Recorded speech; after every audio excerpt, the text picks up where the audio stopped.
let's talk about FR1 Waterdeep in the North by Ed Greenwood for use with the Forgotten Realms fantasy world. This is from 1987 and it's the first in the FR series of modules, which is the big definitional set of world building modules for the Forgotten Realms. It's actually not the first Forgotten Realms module. One, there's the kind of weird, the H series, the Bloodstone series, which is 1985, I think. That's kind of almost standalone. There is stuff coming out about the Forgotten Realms in Dragon at the time, and Ed Greenwood is, making a reputation with some good monsters, and eventually with Dungeon, a couple of decent small adventures as well. But this basically, he's asked, okay, you've been giving us some stuff on your world. You've got all this stuff. And we'd like to have a world that's not Greyhawk, because Gary has left 1987, so he's left, is it the year before, possibly? And they're like, great, let's get a new world that we own the rights to, not just legally, but morally. We've bought you out and we can expand as much as we like.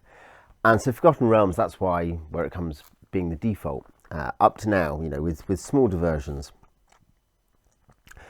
And apart from those articles and stuff, there's FR0, as it's sometimes listed, the first edition box set of Forgotten Realms, which I will hopefully review in the next week or two. But then this comes, Waterdeep in the North. So a tiny bit of background is that Waterdeep is one of three major locales in the Forgotten Realms that Ed Greenwood had gamed in. The first campaign was in Waterdeep, this big city, which has Undermount in it, big mega dungeon. Eventually, and I don't think I'll cover this this month, I'll try to get a few more Forgotten Realms products in from the early days, but the Ruins of Undermountain was a multi-module release in the 90s, but in a typically TSR-y botched way, which affected Ed Greenwood worse than many other designers. So Waterdeep's the first. The Dales and Cormanthir and Mithranor the second. He wrote the Ruins of Mithranor in the 90s as well, or released it. And the third was Cormyr, which was for his that library games where he's run mini campaigns for people at the local library. Pardon me. And this is the first in the big series of modules. It's first edition.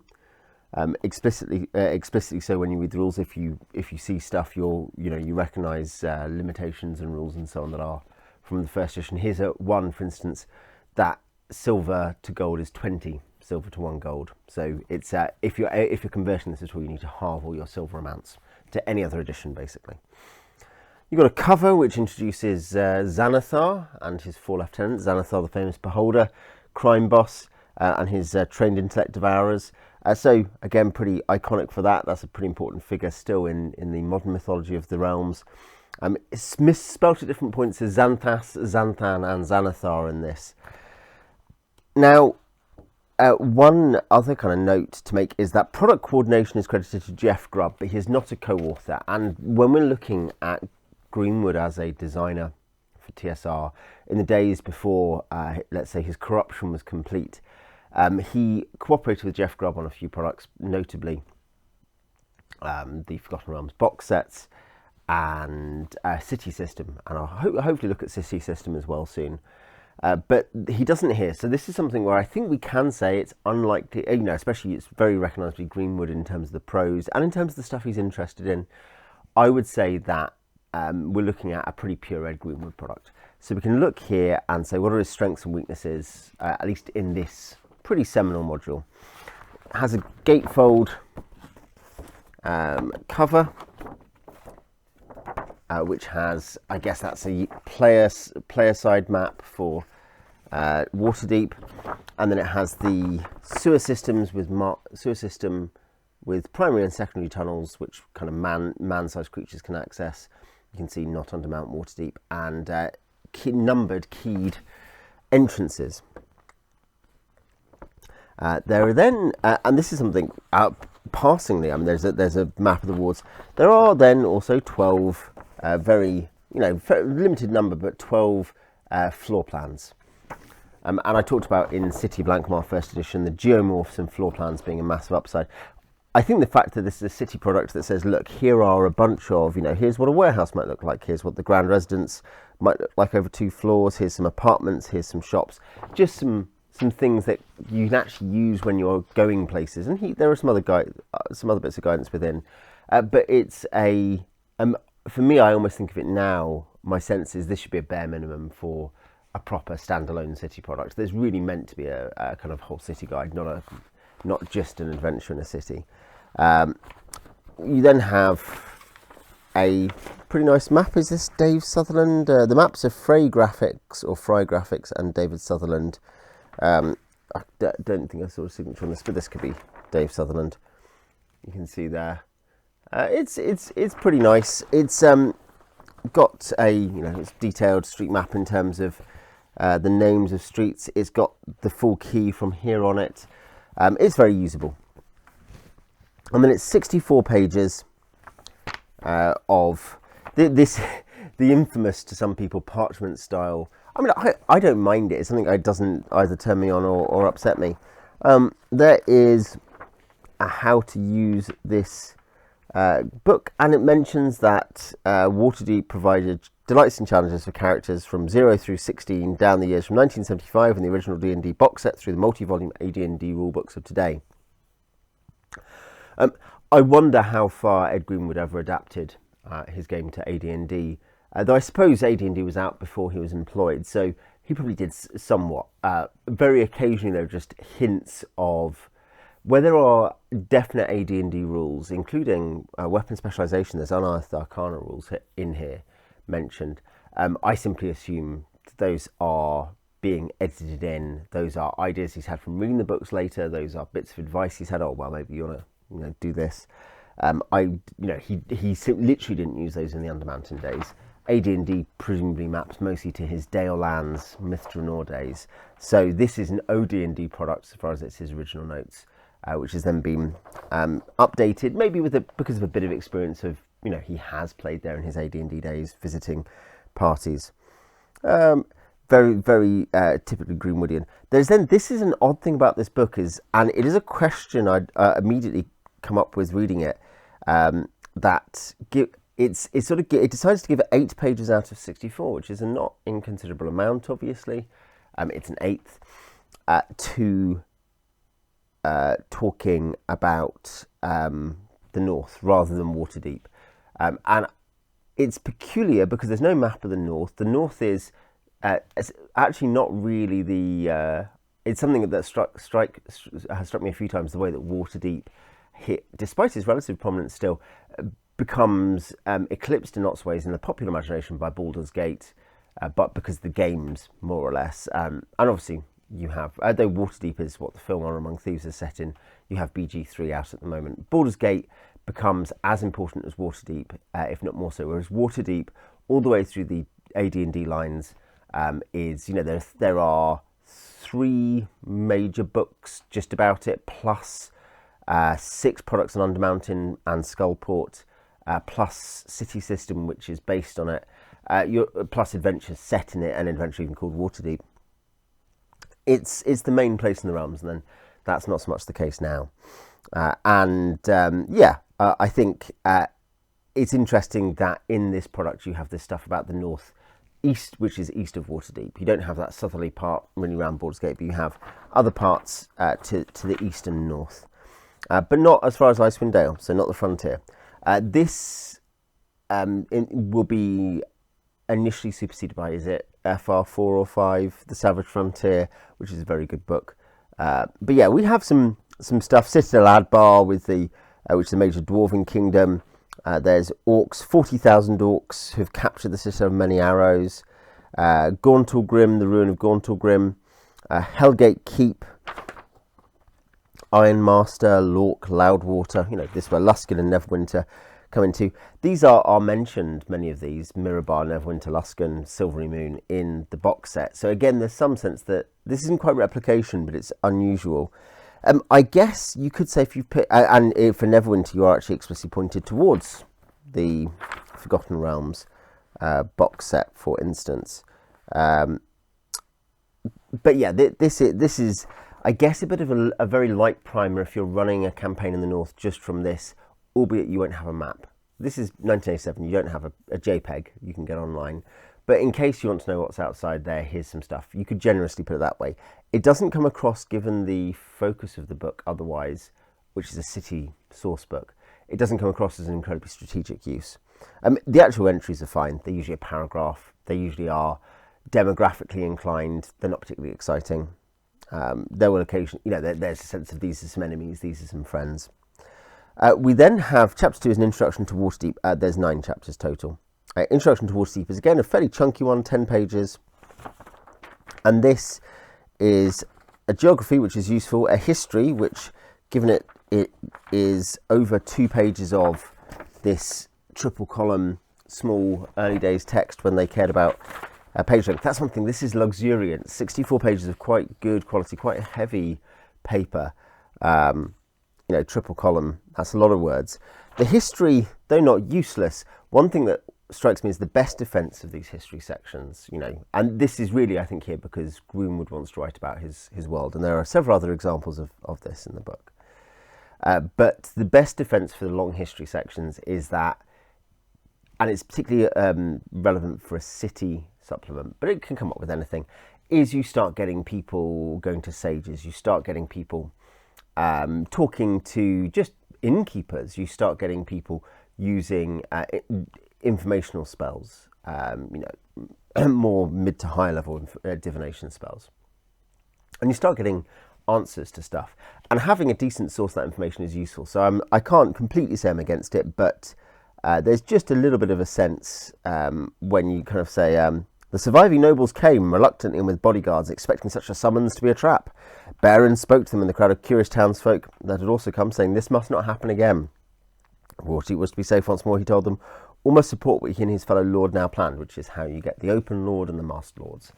And you think, so this is not a one paragraph summary of why the government exists as it does. This is a narrative which is there for Ed Greenwood to tell the story of his world. And this is not Ed Greenwood's fault. Personally, I think is actually, you lose a designer in encouraging him to do this. It's really TSR's fault.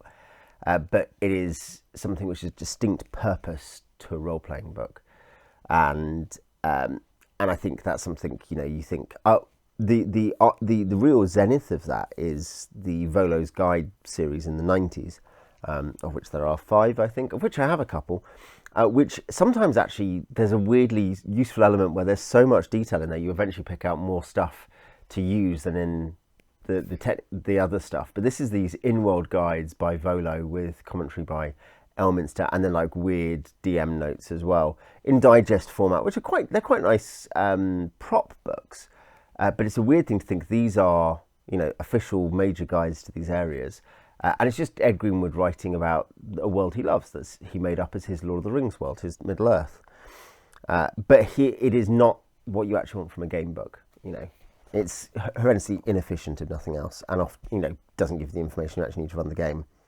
You get an interesting comment. There are a few of these. I'll comment on this now. He then gives, and this comes across. There's more of this in the box set, Forgotten Realms first edition box set. But you have 4 rumours and a general guide to giving players rumours. And I think this is interesting because Ed Greenwood gives players lots of rumours. That's what he advises you do. But there are a few bits of DM advice which I think are interesting to me. I'll just read the example. So we hear about contacts or sources. The PCs might also try to spread rumours or news. Below follow a few items of current news in the city. A DM should develop his or her own constant stream of similar rumours and facts.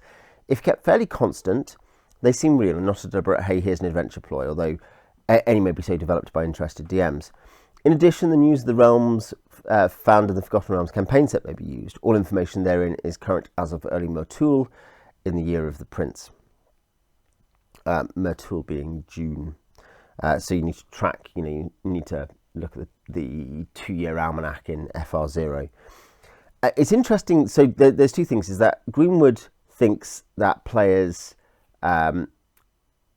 there's a kind of weird thing where on the one hand I suspect you can see he has a good grasp of things players actually interact with and care about. You give out information, players interact with it. People, players like the sense there are choices, they like the sense that there's a world out there, that there's news, that it's a living city. But he's also concerned, about the idea that the players need to be really invested in the world. And so you need to have the constant stream of rumours so players don't just think the DM has told me this because it's an adventure. Actually, it's fine in a classic adventure game setup for players to know the rumours may be adventure ploys. Why not? You know, oh, what if these look like a good adventure? That's kind of why people are turning up. In virtually all games, even in games that do not look like that, players assume they are playing a game, first and foremost. Even if they think it is meant to be a massive improvisational drama system. And so here, the fact that Greenwood says, oh, you need to make sure that they don't think it's an adventure ploy. But of course they do. He doesn't even mean that. He expects that players are going to go on adventures. And it just highlights this shift from the classic into the trad, what, you know, the terminology we're often using now, the classic into the trad, where a guy who has run a pretty classic campaign still has this kind of sense that maybe players need to be deceived about the thing that's actually quite a good mechanic. The rumours, another, a merchant has been robbed of 6 identical very valuable statues. They vanished from the locked interior of a warehouse. Magic is suspected. The City Watch has contacted people. Alistair and Acacia, a princess of Far off Cormier who's been missing for over a year and is sought after by her father, who's offered 12,000 pieces of gold and a knighthood for her safe return, has been seen in the city. She's apparently an adventurer. Zolmark Corathar, the famous fighter adventurer, is said to be gathering companions to go to certain abandoned northern dwarven cities. You can go there and join him. So these are all obviously pretty useful hooks, and players may choose based on the things they desire what they're going to do, also based on their skills, on their level. You, the DM, are going to have to expand them, but in the context of a city sourcebook rather than a module, or rather than a campaign setting, as it were, I don't mind hooks being pretty limited and me doing the work. I think if you're getting a whole campaign setting, and this is something where, or campaign book, this is somewhere where I think TSR usually failed.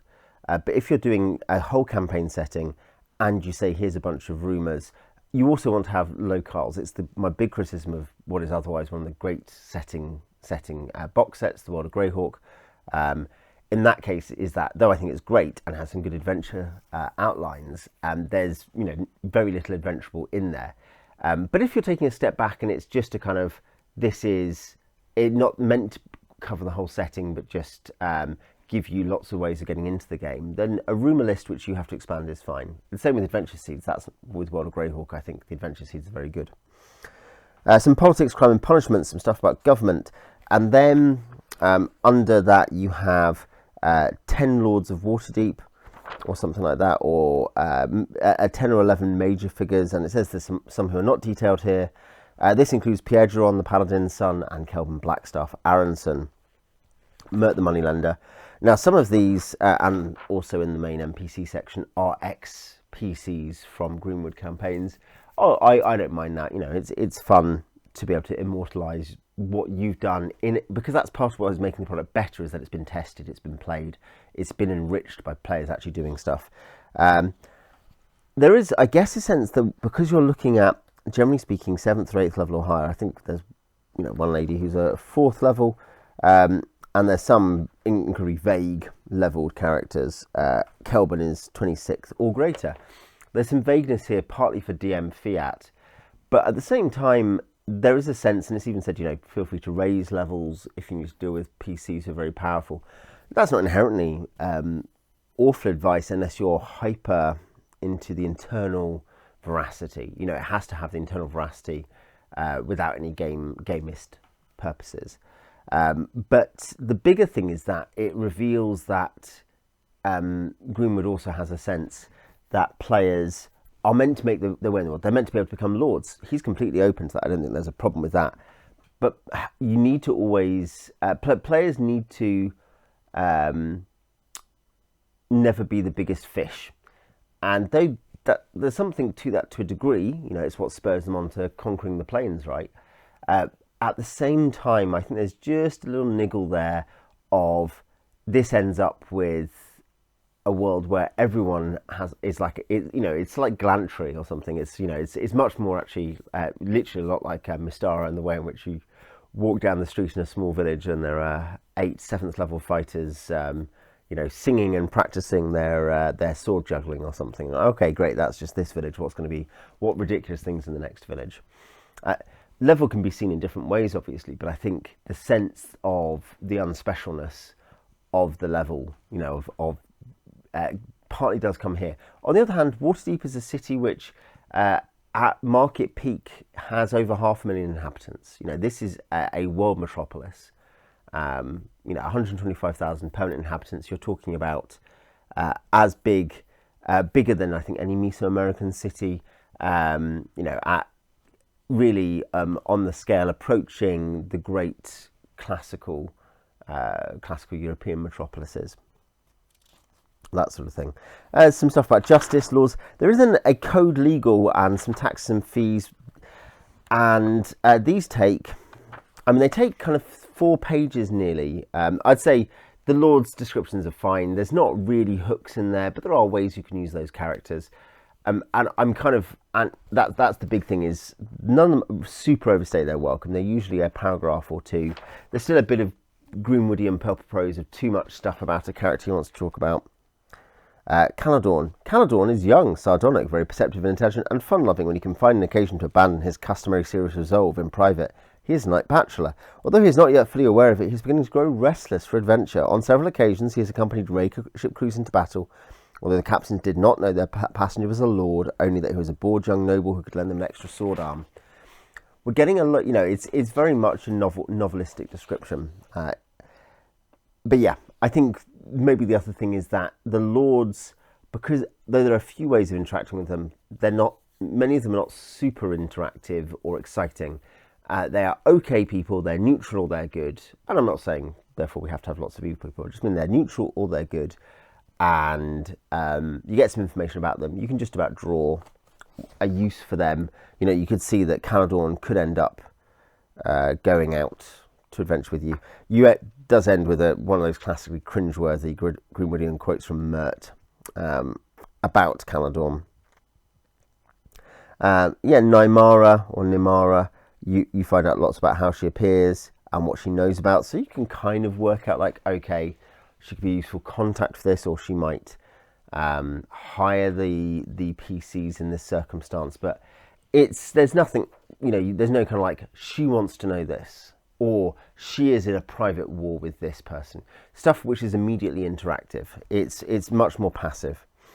The code legal, I was saying, taxes and fees, etc., is kind of useful. In one way, I actually think you could completely justify this and say, you know, look, yeah, that's a lot of tiny text for city laws. But again, if you're going to be in a city for a long time, and there are a few things which Greenwood does very well to do this, by the way, but if you're in a city for a long time, you are going to need to know how the city deals with stuff. You know, it's a big part of the city adventure is the fact that, yeah, you go into the sewers and fight stuff, or you go to the cemetery and fight stuff, or whatever, or you do a heist.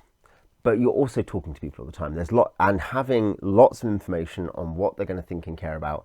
There is a bigger preload for the DM if they really want to know this before times, but they can always check a lot of this. You know, the legal code you can check during and say, oh, let me just check something, and you open here and you can check if what they've done is illegal and to what degree. But I think, though it is more preload, that's part of the cost of the extended city adventure or city as a setting. And certainly Greenwood does kind of think in those terms. He says, you know, this is something in the intro, this is something you can have an entire campaign in. I did.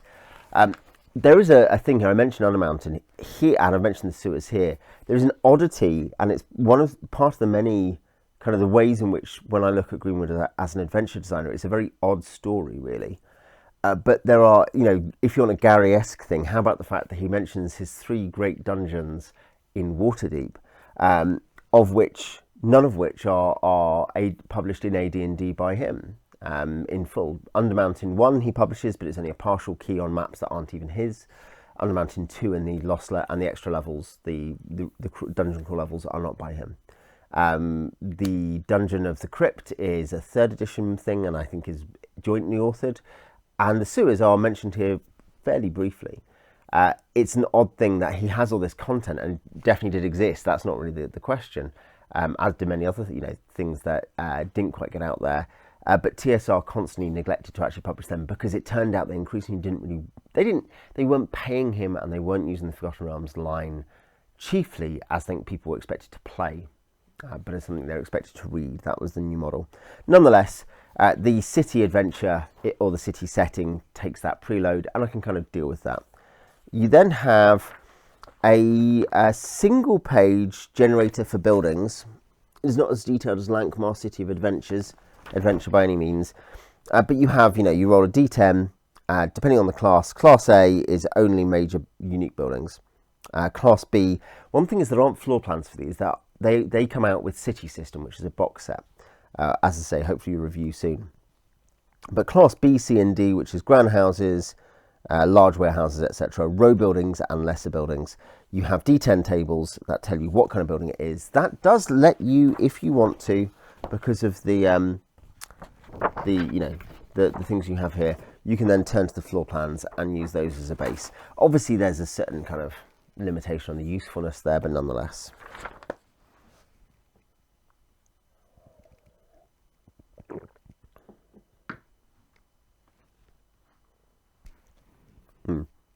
Then you get a description by ward for 8 pages. In its own way, very efficient, of 150 locations or whatever it is, maybe more, 230 locations more, 280 locations plus a sewer key. You can see the length of the average. Sorry, it's not focusing. You can see it's a sentence. This is good. The fact that it's just a very, very efficient, quick. These are what these places are. Occasionally it'll say, look at this chapter if you want to know about Cromwell's warehouses, look at fences. Yawning Portal, see Durnan, who's one of the lords of Waterdeep. That sort of thing. It gives some description about special location, the usual location of the walking statue, a stone golem created by Kelvin Aronson. AC 1, 140 hit points, move 4 inches, 1 attack for 6 to 60. 3 points of structural damage, harmed only, there's the stats for a special monster, and mentions that there are more of these to defend Waterdeep. And then there's some, in the castle world, there's also mention of some rental villas, which you get 25 GP a month and up to anyone who wants to rent off the noble families who have left those behind. This basically is useful. It's certainly useful because it's attached to the map and it quickly summarises stuff. The one limitation is, though some of it I don't mind, the Dragon's Head Tavern not having details, or the Palace Warehouse or whatever, you can get on with that. But a lot of it is just listing taverns, inns, long lists of family villas in the more residential areas, so particularly the Sea Ward and the North Ward. Not lots of stuff about shops. This is the opposite, actually, of the Volo's Guide to Waterdeep from the 90s, the little digest book I mentioned. Where you get kind of massive detail on these locations, which are kind of useful. Like the Jade Dancer is mentioned here as a single line with no detail, but is mentioned in detail in Volo's Guide. And that's kind of useful because you get more stuff from that latter form, except it's so dense and so heavy and it's so fictional, as in it's about the fiction rather than the game. Here, it's weird for something where you've got lengthy sections on the personalities using in-character voice about the lords, but not very much about the city itself in terms of details about buildings. There absolutely are some. There's detailed section on the mermen and what happens underwater in Waterdeep Harbour. That's good.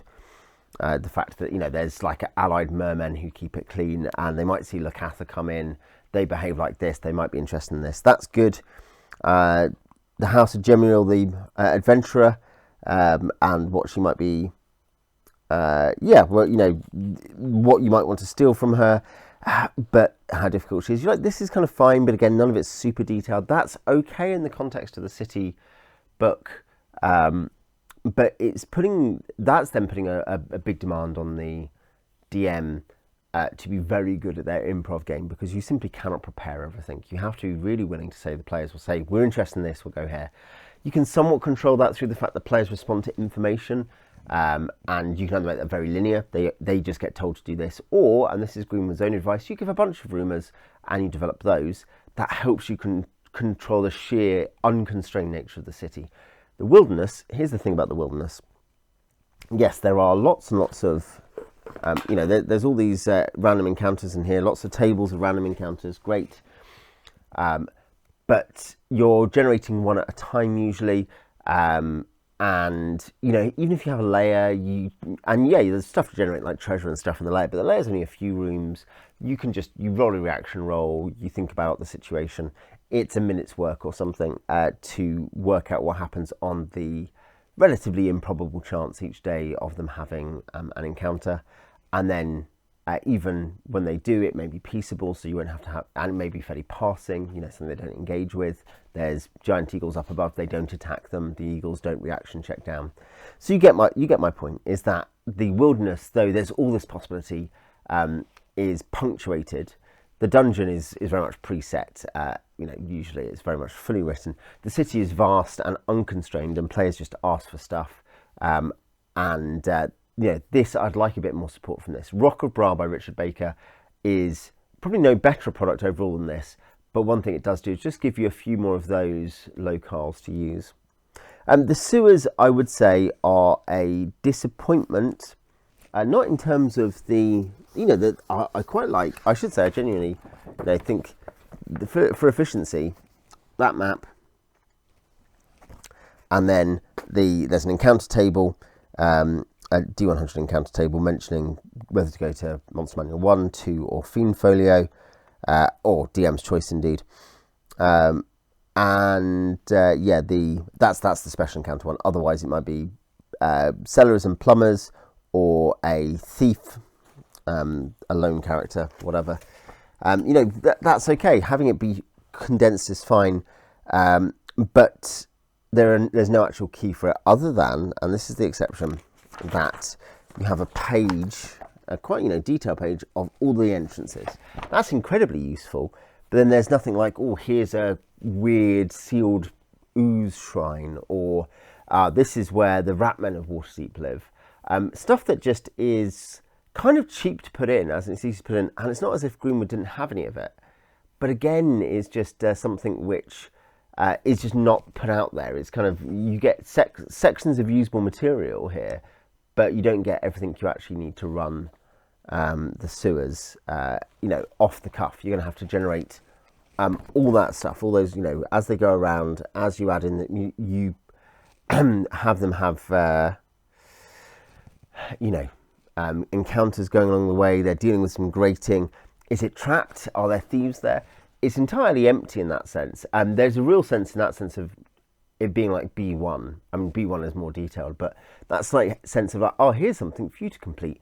And that comes up with Undermountain 1, which is by Greenwood and has lots of virtue to it, but is nonetheless, because of the sheer quantity of stuff that he wants to put in that TSR end up not wanting to, it's a partial key for these maps that aren't even his maps, plus some adventures. And there's a similar sense here that you're like, no, this is just, you go and finish it at home. Life in the city, including selected usual prices, stuff about fences and money lending, known fences, 1, 2, 3, 4, 5, 6, 7, 8, 9, 10, 11, including their take, rules for information about plague and fire. This actually, generally speaking, oh, you know, you've got the temples, you've got the 9 major temples, including their major clergy, which is not, you know, that's not that exciting in itself, but it's the kind of stuff, because it's not in the city key, just having a summary somewhere is useful. I approve of that. The price list, though some of it is just wickerwork, small, 1 CP per piece from the guild controlled.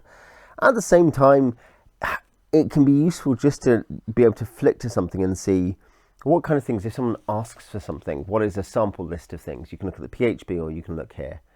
And this gives a bunch of stuff that aren't there. It does, this is another Greenwoodism though, in terms of the DMing and player advice. Haggling offers players and DMs a splendid opportunity for role-playing. Does it? And can serve to open up hesitant players who are newcomers to role-playing, as well as allowing a DM to give players something of the feel and the occasional item of interest and gossip that might point the way to an adventure or two of the city. One can always haggle in the open markets, blah, blah, blah, blah, blah. And then there's advice about what guild merchants will say if you try to make them undercut too much and things like that. Guild law, friend. It's very Morrowindy, Oblivion-y, isn't it? It's odd because it points to the way in which Greenwood, though, you know, when you look at his Undermountain information, you look at his keys for, you look at that sewer map, you look at the various maps he provides with Haunted Halls of Evening Star, including ones that he's not being allowed to give, he doesn't have space to actually give the key for, he's not allowed to. He drew maps, even some of the small dungeons. He drew all the perfectly good dungeons. I'll talk about those when I get there in the campaign setting box set, or in Myth Draenor, the mini dungeons. He's good. He writes maps. He likes dungeons. He likes the idea of dungeon crawling. That really works. He's into that. But he also really thinks that the game is massively improved by funny voices. He gives that advice in the box set. He really is into that, and that's what, again, this thing where you're like, Ed Greenwood is in himself this transitional figure whose actual gameplay was very traditional, very classic, from everything we can tell. You know, it expanded through open-ended, multi-choice adventure into environments, including lots of risk. You know, dungeon environments, wilderness environments, city environments, and ended up with characters becoming more and more domain-oriented and going to war and building stuff. Very much, you know, what sounds like Greyhawk. But the Forgotten Realms we get often draws on these other peccadillos, eccentricities, which wouldn't matter except for that kind of context.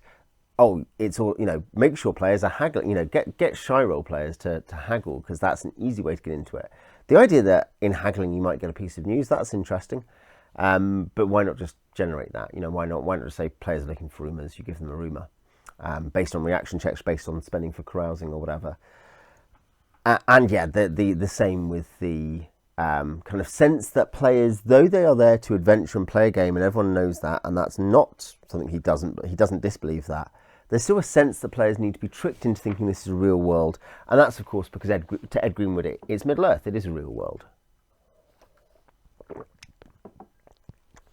yeah, the known fences of Waterdeep, that's very useful, that's very good. There are some strengths of this book, exceptional strengths. I think this is pretty good on the, you know, it's decent, it's mixed, but there's some very good things, and one is just NPCs. Guilds and factions of the city. You get a long list of guild portfolios, and I'm not going to talk about this. A long list, I mean, there's like 42 or something guilds, 41 guilds.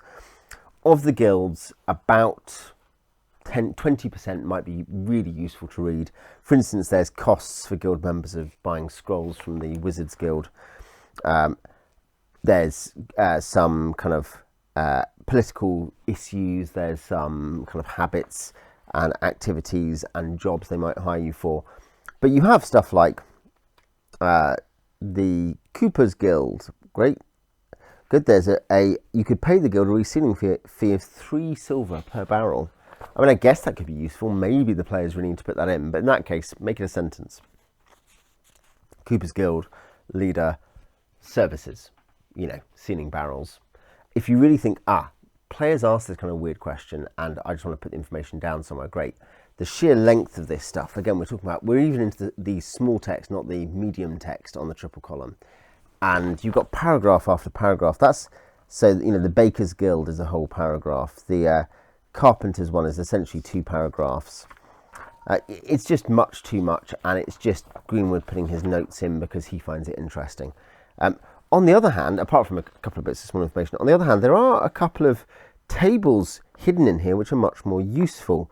So, for instance, there is a known sages list. There are 10 known sages. It gives their areas, it gives their alignment, it gives any special 16 plus abilities. So it has major fields and minor fields for each. And yeah, wow, you know, that's really useful. Just having a list of sages, rather than when the players say, oh, is there a sage who knows about like fungi, because we found some in the sewers and it, you know, it seemed unusual. And you're like, you just look and say, oh yeah, there is, yeah. Cromlaw Zerna. On the other hand, if they say, does anyone know this in Waterdeep? You say, no, there's no famous sage who knows that, because there's not, you know. There is also, this is less exciting. I think that sage list is good.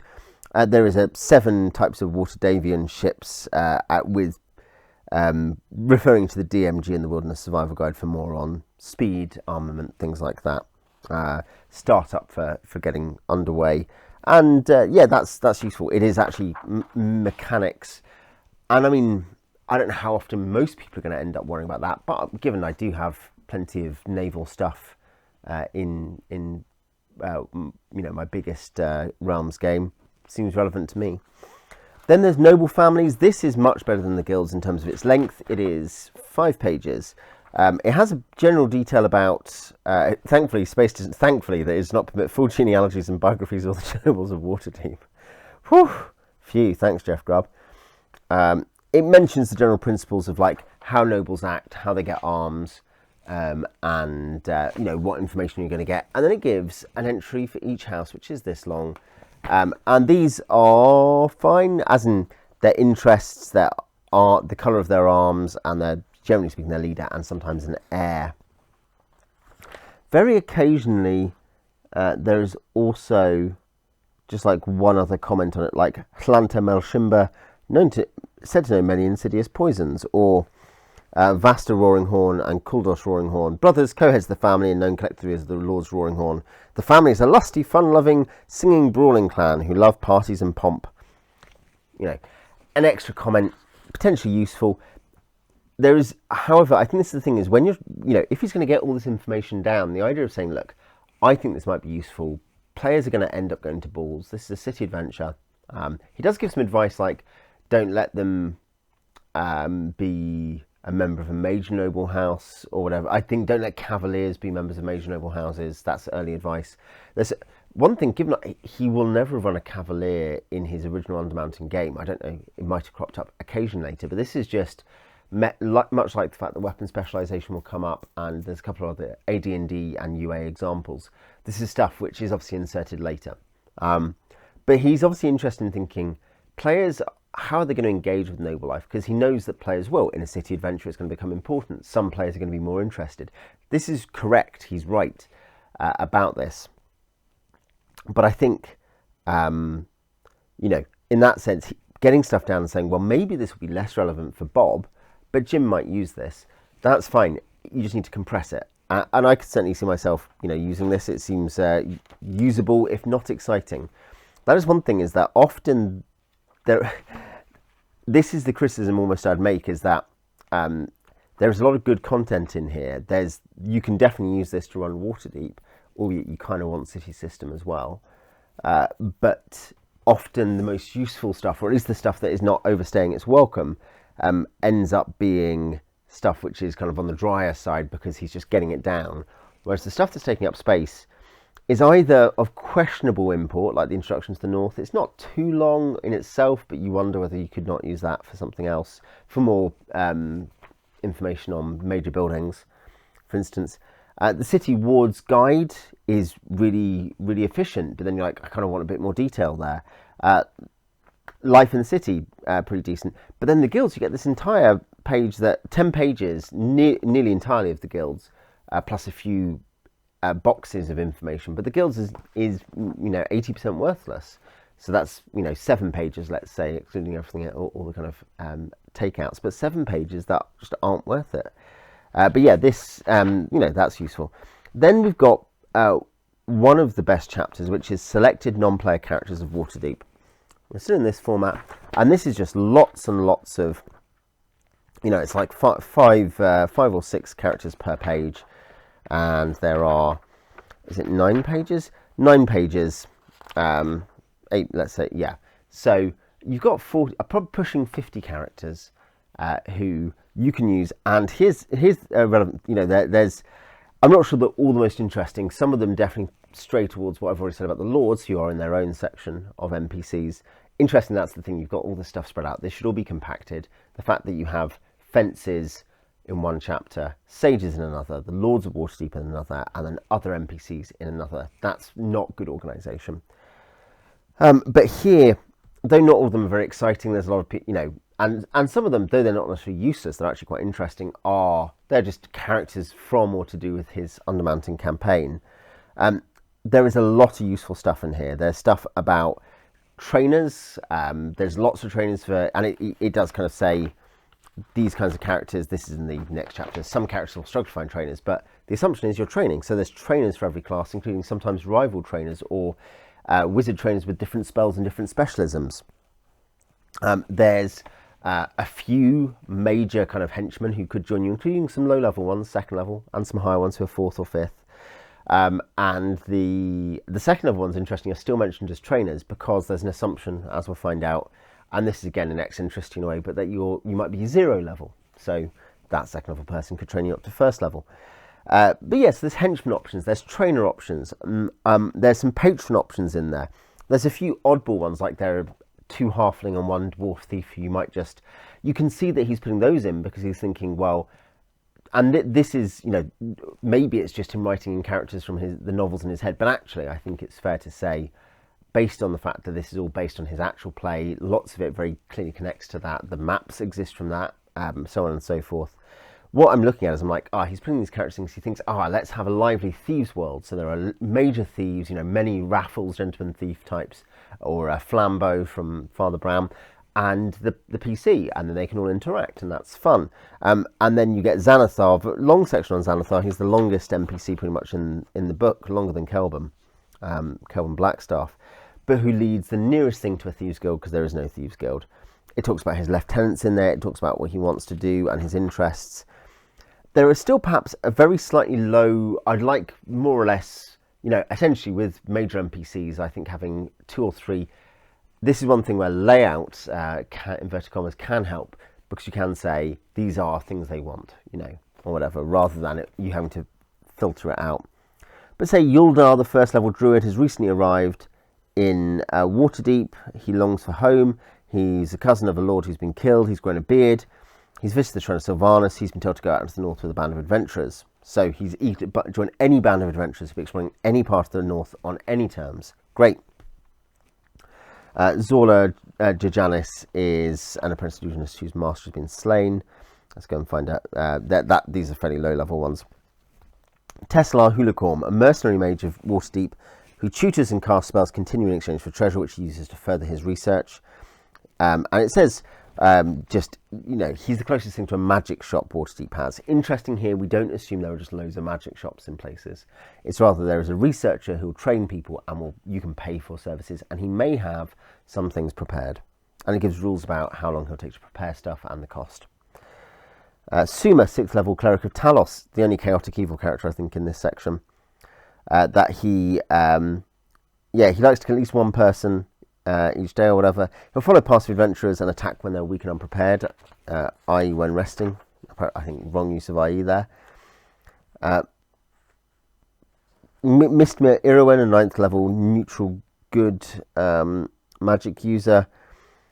He will gladly cast spells for a tutor anyone who'll pay, but he won't go on adventures. Ray's boss Red Bridle, who's once an adventurer but is too busy, so he's a tutor as well. And let's find just another guy who will come out with you. I think there's one right at the start of the chapter, possibly. So Aloar Zendos, 4th level ranger, Celtic good. He'll offer himself as a guide or caravan guard. He'll go as far as Westgate, as far north as the mountains, as far south as the cities of Orm. He'll ready to shoot at other rangers. He wants very much to go into Magical Blade. He won't stay with adventurers who wantonly say wildlife. That's useful. 4th level ranger, you're like a 5th level party or something, and so you can take him on, whatever. You're 5th or 6th level or whatever, and you can take him on. You can hire him, so he can also be a hireling. He doesn't need to be a hench. And he'll come along, and there are rules for his engagement, and there are things he wants. Amazing. This is an incredibly good chapter, given that your players are going to ask, we're playing 1st edition AD&D, they're going to be training, they need trainers. They need people who have particular services, so magic users chiefly, but also there's a priest of Lathander who is basically a professional healer, healer for hire. There's hire-lit people you can hire or have as henches. There's people who just want to go out on an adventure who can join as just extra members of the party if needs be. That's a very strong chapter and gives a lot of life to a city. And along with the sages, along with the fences, along with the lords, you're talking about something which is an integral part of any city setting and is very strong. Is very strong in this case. There's then a single page about beginning a campaign in Waterdeep. This points to the lack, which is where you don't have stuff that Greenwood wrote through the 70s and 80s where he's written up characters where he's got people he's used actually like, this is, have the index card, this is your henchman. This is stuff he's writing for this book. And he's not just editing for this book, he's actually writing. And I think here you have a bit less excitement and interest. You have some good, this isn't bad advice necessarily, but it's revealed to me, in a dream, it's revealed as limited advice because he's not that excited about writing it here. They may begin at 0 level, give stuff like barbarians, assassins have to be external. He talks about cavaliers. You might have minor nobles as PCs. You have to keep track of the living expenses where they live. More than food will be the biggest expense. Make sure the players are aware. Often a shortage of cash will force PCs to seek adventure, where otherwise they might wait for a more opportune moment, or even gasp, take on honest jobs. A look at the non-player characters shows that it contains all kinds of people. As play progresses, they must take care to keep PCs involved with NPCs and adventures of power levels they can handle, and it which challenge them as they adventure. Ideal D&D gameplay emphasises role-playing rather than exceptional character or magical abilities. This is interesting. And a DM used to role-playing or able to encourage it will find that character levels are not nearly as important when PCs are engaged in dealing with many NPCs in a city rather than in an obstacle course like dungeon situation. AD&D game statistics are largely excluded from the chapter of adventures, so a DM can adjust them for mid or high level PCs or use them with those beginning their adventure career. He then just observes, over 11 years of play involving Waterdeep, it seems the best and fastest way to handle information probably is simply for the DM to say, as a situation arises, you know such and such, or as a Waterdeepian you recognise the heraldic arms and the jerkin. If players feel they need information, then you only say, instead of speaking as their characters. DMs uncomfortable with city play can use it as a base to go elsewhere.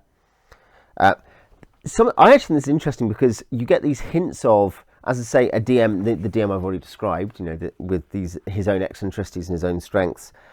You also have this thing, for instance, the sense that he knows that in city play, you want players to be heavily engaged with NPCs, but then for him, he's like that, and so it's fun to do silly voices. Also, it's fun if they don't, players can just ask.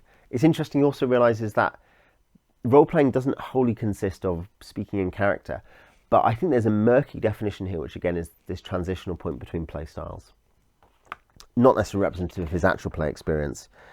It's interesting he observes the fact that living costs are part of the economy of a game, which pushes players to adventure rather than just be like, well, why not make money by investing somewhere? We need money to do stuff. Of course, the 1E DMG gives you a simple rule for that. So you would then we finish up with 7 adventures, which are basically, they are usually a page just under, or like half a page or something of an adventure, and there's 7 of them, and I'm sort of so respond with caution to these, because though these are they're all decent, it's I'd actually, the rumours, ironically, were in some cases more open-ended. We're going to go, I'm creating a party to go and explore the dwarven ruins. That seems like a strong one. Or there's someone's been robbed of some statues. Things that you can see, okay, there's an adventure here. In some of these cases, it's almost like it's not set out like this, but they are, and there's a legitimate role for these in a game, but they're much more like sets of encounters. You do this, then you find out this, then you go here to the end. It's kind of a fairly linear mini adventure, and there's a place for that. It's the same thing as layers, but in this case, a mystery arises, you investigate it, you solve it. It can be fairly small. It can take 1 session, and that's fine. But yeah, the Shadow Thieves strike. You're attacked by an agile man. They think that you look like someone they think is a lord, but isn't. And then you fight them. So you're like, oh, that's just an encounter and an investigation, and then you might have an enemy in the future. Screams in the Sewers. This is actually a sewer exploration, which includes like a quasi riding a giant crocodile. This is fun. This is doable. This is usable. And you can investigate to find out who the quasi is the familiar of. So you can see multiple things. You can see you're using the sewers, albeit then you're running into the problem that the sewers are not properly keyed if you're using this. Yeah, and so on. And I'd say that they're decent. They are. There's one where temples are being vandalized. This is the Cult of the Dragon doing stuff. This and it gives you a summary stat line for Dracoliches, Night Dragons as they're called here. And this is fine, and it's one of the longest ones. It's over a page, which is quite a lot of text here, and it's not useless. Though again, you think as soon as you're talking about that amount of text, maybe start to think about just more carefully organising information. But at the same time, it's fine. But it's just there's not quite enough information to really be like, I'm just going to run this tonight. This is the thing. I'm gonna, or let's say you've set it in your in-world calendar. Classic way to do it. This will start happening around here. Yeah, you could do that, but you can't just say, oh, I'll then turn to this and it'll be fine. Unless you're going to heavily improv, you're going to have to start preparing things. You need to know a few more names, a few more plots. Also, a lot of the information given is for a Dracolich, which is basically what happens. That if you pursue the cult from their base in the city to their base outside of the city. So you're like, a lot of it is just the fact that in this presumably fairly small layer, because it's not suggested to be a big complex, you fight a Dracolich. Okay. Yeah. Anyway, there's some fun. There's also like a fun. There's like a mind flayer who survived a sea wreck and is dominating the surviving crew member, and you might need to you need to catch him. But again, it kind of feels like an encounter or a set of encounters rather than an adventure. There's a plane shifting item that no one knows plane shifts that's been given to the court at Waterdeep. This is clever. These are fun. They're good. They're good seeds. You're probably going to want to put them on a timetable or in the rumour mill. But that's fine. But I think it's just you're not getting enough information, and I think the fact the levels have been stripped from them reveals something. Some of them, like the Mind Flayer or the Dracolich, are obviously pretty leveled. But it's just that he's been told, no, we want this to be generic. We want them to feel like there's something for everyone and players. But of course, you're not adapting those. Half those adventures, you're not adapting to your second level guys who have just finished their first dungeon and got a good haul out of it, and half of them are leveled up to second level. You're not doing that. They're not useful for that. They are much more mid and high level, even though he says they can be adapted to low level. Some of them are maybe more appropriate for low level, but most are mid level or higher. And in that sense, I would rather we were looking at something where, if we're going to have 64 pages of this type, essentially scrap most of the guild information. If you want to keep the North information, maybe so, but particularly scrap the guild information, so that's only a couple of pages total with the stuff that's already there. Use the remaining, that's 8 pages saved, maybe 7 pages saved. Add it to the adventures, add it to the campaign advice, and collate all the NPCs together, and just have more usable content from the get-go. This is something that I think actually TSR do learn into the 90s. It's one of the highlights I find of the 90s is that you see a few things they do through the early to mid 90s. Ruins of Mithranor, City of Greyhawk, Greyhawk After the Ashes, from the Ashes, sorry. These box sets go for these kind of little adventure cards, and they're leveled generally. And you even see it, a bit like, say, Planescape in the Planes box sets, Planes of Chaos, for instance. You have like, here's the adventure book for Planes of Chaos. It has low level, mid level, high level adventures for each plane. And that's good. That kind of does reveal some sense of, okay, we need to just get information down on a couple of pages with enough information, hopefully, to run, aimed at the right levels. Legends of the Hero Kings for Birthright does that a bit. I've reviewed that here. This still feels like it's weird because we're over 10 years into publishing stuff. We're approaching second edition. We are post Gary. We're moving away from that. But there's just still a sense that they haven't worked out how you get these products out and together. And it's interesting because you already have with City State of the Invincible Overlord, one of the great archetypal city products. Nonetheless, I like Waterdeep in the North. It is not an all-time great. I think on this read, I came away with, I don't know if I'm going down half a star. I don't even know what my star rating is necessarily. It's probably 3 stars or something. But I've gone down half a star, just realizing how ill-disciplined it is. And I think there are better early FR products, including by Ed Greenwood. But it is useful. It gives you, along the city system, if you combine it with that, an exceptionally usable city that I think will fit into, that any DM who's up for that kind of semi-vanilla style will enjoy. You'll need to do your own work on some things, but it's there. If you've used this, if you've read it, tell me what you think in the comments, and I will, yeah, as I say, do some more Forgotten Realms stuff this month. Till next time.